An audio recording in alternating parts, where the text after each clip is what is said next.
देवी प्रपन्नाति हरे प्रसीद प्रसीद मातर जगतोऽखिलस्य प्रसीद विश्वेश्वरि पाहि विश्वं अविश्वरी देवी चराचरस्य। वैदिक विज्ञान अनुसंधान वर्ष 2078-7 आज कार्तिक 23 गते मंगलबार को दिन यो आवाज जुन वेद को उर्वर भूमि गोर्खा राज्य नेपाल हामीले जुन हाम्रा पुर्खाहरूको इतिहासलाई कोट्याएर हेर्यौं भने त्यहाँ हाम्रो वैदिक सनातन धर्म संस्कृति र संस्कारहरू कविहरूलाई सम्मान गर्नु, वीरहरूलाई सम्मान गर्नु र यो धरतीको माटो वीरहरूलाई जन्माउने र कवि र वीरहरूलाई सम्मान गर्ने माटो हुनाले मैले पनि त्यही नै बाटो पछ्याउनु परिरहेको छ। किनकि मैले यस गोर्खा राज्य नेपाललाई हित गर्नु छ। मैले पृथ्वी मातालाई सम्मान र संरक्षण दिनु छ। मैले प्रकृतिको जैविक विविधता र प्रकृतिको जुन जलवायु प्रदूषण र जलवायु परिवर्तनका समस्याहरू साथ विश्व वैज्ञानिकहरूका साथमा उभिएर हामीले वैदिक विज्ञानका प्रयोगहरू देखाउनु परिरहेको छ। त्यसैले यी आवाजहरू हाम्रा इतिहासका लागि हुन् कि हामीले विश्व मानव जातिलाई सिर्जना गर्ने ती प्रकृतिका दिव्य शक्तिहरू जुन मातृशक्तिहरू देवीहरू छन् उनीहरूलाई हामीले शिक्षाको माध्यमबाट जगायौं भने, उनीहरूलाई हामीले सम्मान र माया प्यारको वातावरणबाट विश्व मानव सिर्जना शक्ति हुन् भनेर त्यस प्रकारले हामीले जगाउन र उठाउन सक्यौं भने अवश्यमेव हामीले विश्वलाई शान्त बनाउन सक्नेछौं। अवश्यमेव हामीले विश्वबाट जे जस्ता आतंकहरू छन् ती सबैलाई अन्त्य गर्नका निमित्त उसै गरी सफल हुनेछौं जसरी हामी महाभारतको इतिहासमा दुर्योधनादि प्रवृत्ति भएकाहरू र रामायणको इतिहासमा रावण आदि प्रवृत्तिहरू हामीले शैक्षिक दृष्टिले अनुभव गरेका छौं। किनकि हामी वैदिक साहित्यको आँगनमा नै उभिएर हामीले वैदिक विज्ञानको प्रयोग गरिरहेका छौं। मात्र अन्तर हो कि हामी जुन वैदिक विज्ञानको प्रयोग देख्न जाँदैछौं त्यो प्रयोग भने प्रकृतिको खुला विश्वविद्यालयमा आधारित शिक्षाबाट हुनेछ। जुन वैदिक साहित्यहरूमा हामीलाई खोजेर नमिल्न सक्छ, जुन वैदिक साहित्यहरूमा समयले गर्दा र पात्रहरूले गर्दा दुर्लभ र अभाव हुन सक्छ, तर प्रकृतिको खुला विश्वविद्यालयमा आज पनि अग्नि हामीले देखेकै छौं, आज पनि हामीले सूर्यलाई देखेकै छौं, आज पनि ती देवीहरू जुन आमाहरू हुन् जो मानव सिर्जना शक्ति प्रकृति शक्ति सम्पन्न ती दैवी शक्ति आधारहरू हामीले आज पनि देखिरहेका छौं र हामीलाई उनीहरू पृथ्वीका अंश हुन्। त्यसैले हामीले जहाँ पृथ्वीको उपासना गर्नका तर्फ जाँदैछौँ, हामी पृथ्वी माताको उपासनाका लागि जहाँ जाँदैछौँ, त्यहाँ हामीले हाम्रा मानव सिर्जना शक्ति, प्रकृति शक्ति, ती प्रकृतिका दिव्य देन र दैवी गुण भएका देवीहरू जो शिक्षित पनि हुन् र सभ्य पनि हुन्, उनीहरूलाई हामीले सम्मान पनि गर्नु छ र उनीहरूका वरदा हातमा हामीले शिर नतमस्तक झुकाएर हामीले विश्व शान्तिका लागि र प्रकृतिको जुन प्रकारले प्रदूषण भइरहेको छ, जुन प्रकारले प्रकृति परिवर्तनको प्रभावले गर्दा हामी अत्यन्त प्रकृति दैवी प्रकोपको संघारमा उभिएका छौँ र हामी विश्वको सर्वोच्च शिखर सगरमाथा हिमालय बोकेको यो गोर्खा राज्य नेपाल, हामीले कैयौँ हिमालयहरू जुन माछापुच्छ्रे, धौलागिरी, अन्नपूर्ण, गौरी शङ्कर हिमालय, यस्तै यस्तै हिमालहरू बोकेको मेरो गोर्खा राज्य नेपाल कतै प्रकृति र दैवी प्रकोपको झट्कामा उसले आफूलाई क्षति त भोग्नु पर्ने होइन, किनकि विश्व मानव आविष्कार भौतिक औद्योगिक विकासले जुन प्रकारले कोइलाहरू विनाश गरिरहेको छ, जुन प्रकारले पेट्रोलियम पदार्थहरू विनाश गरिरहेको छ, जुन प्रकारले फलामहरू उत्खनन गरिएको छ, जुन प्रकारले अनेक प्रकारका पृथ्वीका खनिजहरू उत्खनन भइरहेका छन्, अवश्यमेव विश्व मानव जातिले यो सम्झोस् कि ती खाडलहरू कुनै गाईको दुध जस्तो भरिने पनि छैन र ती फलका वृक्षहरू जस्तै भरिने पनि छैनन्। ती खाडलहरू त ठुल्ठुला भूकम्पहरूद्वारा त्यहाँ गएर भरिने छन्। यो प्रकृतिको नियम पनि हो र प्रकृतिको बाटो पनि हो। हामीले ती सबै हाम्रो जुन वैदिक विज्ञानको अनुसन्धान प्रयोग साथ देखिरहेका छौँ र हामी निश्चित रूपले विश्व मानव जातिलाई प्रकृति र दैवी प्रकोप पर्न गइरहेको अनुभव पनि गरिरहेका छौँ र अवश्यमेव त्यही नै हुनेछ। त्यसको पूर्व तयारीको लागि हामीले हर यो मानव सिर्जना देवी माताहरूलाई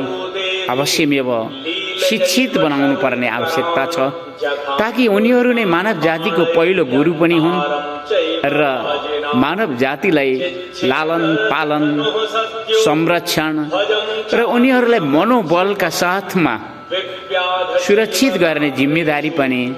माताहरूकै नै हो। हामीले वैदिक विज्ञानलाई अथवा वैदिक साहित्यलाई अथवा हाम्रो वैदिक सनातन धर्मलाई कसैले लान्छना लगाइरहेका छन् भने हामीले त्यसको उत्तर दिनका निमित्त पनि वैदिक सनातन धर्मले ती देवी माताहरू जो मानव सिर्जना शक्तिहरू छन् तिनीहरूलाई शिक्षाको वर्तमान समयका जति पनि शिक्षाहरू छन् ती शिक्षाहरूमा उनीहरू प्रशस्त शिक्षित हुन् र उनीहरू शिक्षित भए मानव यो समाज शिक्षित हुनेछ, अनुशासित हुनेछ र सुखी हुनेछ। तपाईँ विश्वको वर्तमान परिस्थितिहरूमा जहाँ जहाँ आतंकका ती बम, बारुद, गोली, मिसाइल अनि ती आणविक र परमाणु हतियारहरू राख्नेहरू छन्, त्यहाँ हेर्नुहोस् कि त्यहाँको समाजमा देवीहरूलाई सायद धेरै कुराहरूमा कि तो अत्यन्त स्वच्छन्द छोडिएको होला, कि तो अत्यन्त बन्धन होला। त्यहाँ सम्मान छैन, प्यार छैन र मायाको सामाजिक सम्मानको एउटा वातावरण पनि हामीले भेटेका छैनौँ। तर हामीले त्यहाँ के देख्यौँ भने हामी त्यहाँ पुगेर हेर्दा कि उनीहरू पैसाद्वारा सम्पन्न छन्, उनीहरू पैसाद्वारा अत्यन्त दरिद्र पनि छन् यस्ता विषम परिस्थितिहरूमा हामी उभियौँ र हामीले हाम्रो गोर्खा राज्य नेपाललाई वैदिक सनातन धर्म पुनस्थापन गर्नका निमित्त जुन दैवी र प्रकृति सिद्धि र शक्तिहरूको अनुसन्धान गरिरहेका थियौँ, त्यहाँ पुग्दा ती माताहरूले हामीहरूलाई आशीर्वाद दिए र उनीहरूले अत्यन्त प्रसन्न भए र विश्वले एकपटक वैदिक सनातन धर्म र वैदिक विज्ञानको विषयमा राम्ररी बुझोस् भनेर नै यी भिडियोहरू पठाउने प्रयासहरू गरिएको छ। हामीसँग अग्नि छन्, जुन अग्नि आधुनिक मानव आविष्कार विकासलाई साथ दिइरहेका छन् भने हामी अग्निको स्तुति गर्ने वैदिक साहित्य साथ उभिनेहरू हामीलाई अग्निले साथ दिँदैनन् त्यस्तो हामीलाई लागिरहेको छ। हामी अनुसन्धान गरिरहेका छौँ, प्रयोग देखिरहेका छौँ र ती अग्नि सूर्य अग्नि नामका देवताहरू, ती हनुमान र ती कुन्ती पुत्र अर्जुन अनि हामी हाम्रो जुन सनातन धर्म संस्कृति र परम्पराहरू त्यहाँ निकै नजिक नजिक पुगेर यी आवाजहरू निकालिरहेको छ। मैले यसै प्रसङ्गमा भन्नुपर्छ कि भोलि हाम्रो सूर्य देवतालाई सबैले सम्मान गर्ने दिन पनि हो, जसलाई हामी कार्तिक महिनाको शुक्ल षष्ठीको दिन, जसलाई हामीले छठ पर्वको रूपमा पनि मान्ने गर्दछौँ र हामीले हाम्रा तालाब र ती नदीहरू अनि ती जलाशयहरूमा गएर बडो धुमधामसँग सूर्यको उपासना र पूजा गरिन्छ र आजैदेखि हिजैदेखि हाम्रो मिथिला नगरीमा अत्यन्त छठ पर्वको उत्सव चलिरहेको पनि छ र हामी गोर्खा राज्यको इतिहासमा मिथिला जहाँ देवी जानकीको जन्मभूमि हो र हामी पृथ्वी माताको उपासना गर्न जाँदा हामीले देवी जानकीलाई नै हाम्रो इष्ट मानेका छौँ, किनकि हाम्रो राष्ट्रिय गौरवको विषय हुनाले हामीले देवी सीतालाई पृथ्वी माताको अंश र मर्यादा पुरुष श्रीरामको धर्माङ्गिनी पत्नी हुनाले विश्व मानवलाई जुन पुरुषोत्तम रामको शिक्षा छ त्यो सबैलाई अनुकूल नहोला, किनकि अत्यन्त कठोर तपोमय जीवन र अत्यन्त विषम परिस्थितिहरू ती सबैलाई झेल्न आजको वर्तमान मानव जाति चाहन्न, नचाहोस्। तर पनि हामीले वैदिक विज्ञानको जुन प्रयोग गर्दैछौँ उनीहरू राम र कृष्ण जसको चरित्र र आचरणहरूमा विश्वास राखेर ईश्वरीय विश्वासका साथमा वैदिक सनातन धर्मलाई सम्मान गर्न आउँछन् भने हामीले सदैव ढोका खोलिदिनु पर्ने हुन्छ र हामीले जो यहाँबाट अर्को धर्ममा धर्म परिवर्तन गर्न खोज्दैछन् उनीहरूलाई उसै गरी रोक्नु हुँदैन। जसरी फोहोरा पानीहरू हामीले रोक्न खोज्यौँ भने हामीलाई फोहोरो नै पार्नेछन्। त्यसैले वैदिक सनातन धर्म संस्कृतिलाई आस्था र निष्ठा राख्नेहरूले एउटा महामन्त्र बुझुन् कि हाम्रो वैदिक सनातन धर्मले गुण र धर्मलाई खोज्छ। विश्व मानव जाति जहाँ जहाँ गुण र धर्मलाई सम्मान गर्नेहरू मिल्नेछन् ती सबै वैदिक सनातन धर्मको झन्डा मुनि आइपुग्नेछन् र जो सङ्ख्यालाई खोज्नेहरू छन् उनीहरू सङ्ख्याको झुन्डमा नै जानेछन्। अन्ततः विश्व मानव जातिले एउटा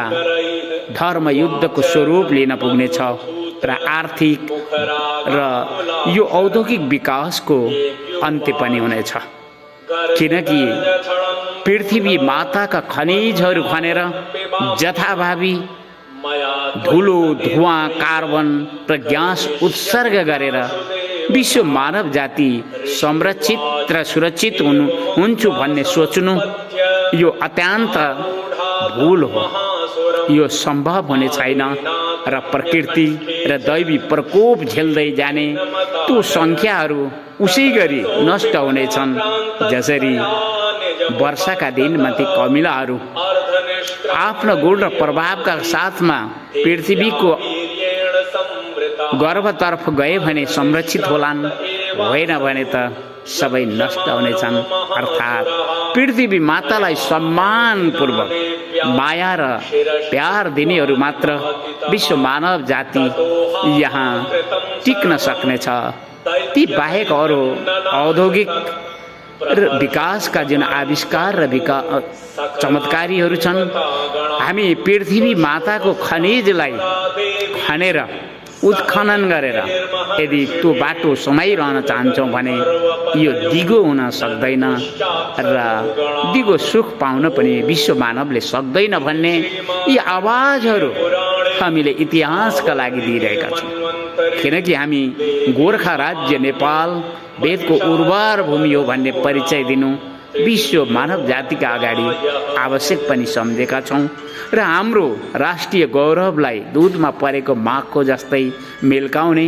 बहुदलीय राजनीति शासन प्रणालीलाई हामीले हाम्रो शिक्षा र अनुशासनको परिचय दिने पनि हाम्रो प्रयास छ र अवश्यमेव श्री बुढी गण्डकी र त्रिशुली बेनी सङ्गम गौरी शङ्कर सङ्गम जुन बुढी आमैको दर्शन गर्ने योग्य तीर्थ हुनाले हामी त्यहाँ गौरी शङ्कर घाटमा उभिएर हामीले यो सब वैदिक विज्ञानका प्रयोगहरू शिक्षा र उपदेश पाइरहेको पनि म यिनै आवाज साथ तपाईँ सबैलाई जानकारी दिन्छु भन्दै म अब यतै विश्राम गर्न जाँदैछु। विश्राम गर्नुभन्दा पहिले विश्व मानव समाजलाई संरक्षण गर्ने, विश्व मानव जातिलाई सिर्जना लालन पालन सबै गर्ने ती देवी माताहरूलाई यस आत्रीय परमहंस पेच तीर्थ उनीहरूका वरद हातहरूमा शिर झुकाउँदै नतमस्तक हुन्छ। किनकि हामी वैदिक विज्ञानको प्रयोग गर्न गइरहेका छौँ र वैदिक विज्ञानमा वेद मातालाई नै उच्चारण गरिने हुनाले जबसम्म हामीले हाम्रो मानव समाजका ती माताहरू जुन अब शिक्षित पनि हुनु पर्यो र अनुशासित पनि हुनु पर्यो। हामीले रामायणमा देख्यौँ कि त्यहाँ मन्थरा पनि भेट्यौँ, त्यहाँ हामीले कैकेयीलाई पनि देख्यौँ, सुपर्णखालाई पनि देख्यौँ, ताडकासुरलाई पनि देख्यौँ, लङ्किनी पनि देख्यौँ र आज वर्तमान समयमा जुन हाम्रो समाजमा त्यस प्रकारका प्रवृत्ति र प्रकृतिका देवीहरू छैनन् त्यस्तो होइन, देखियो छन्, तर हामी वैदिक विज्ञानमा तिनीहरूलाई नै सम्मान गर्छौँ जो शिक्षित छन् र जो सभ्य छन् अनि जसले आफ्ना सन्तानहरूलाई अत्यन्त राम्रो वातावरण दिएर अगाडि बढाइरहेका छन्। ती सबै देवी माताहरूलाई नतमस्तक झुक्नु मेरो परम कर्तव्य हो र मेरो वैदिक सनातन धर्मको आवाज पनि हो भन्दै म यतै रोकिन्छु। देवी प्रपन्नारती हरे प्रसीद प्रसीद मातर जगतोऽखिलस्य प्रसीद विश्वेश्वरी पाई विश्वेश्वरी देवी चराचरस्य। हस्त धन्यवाद।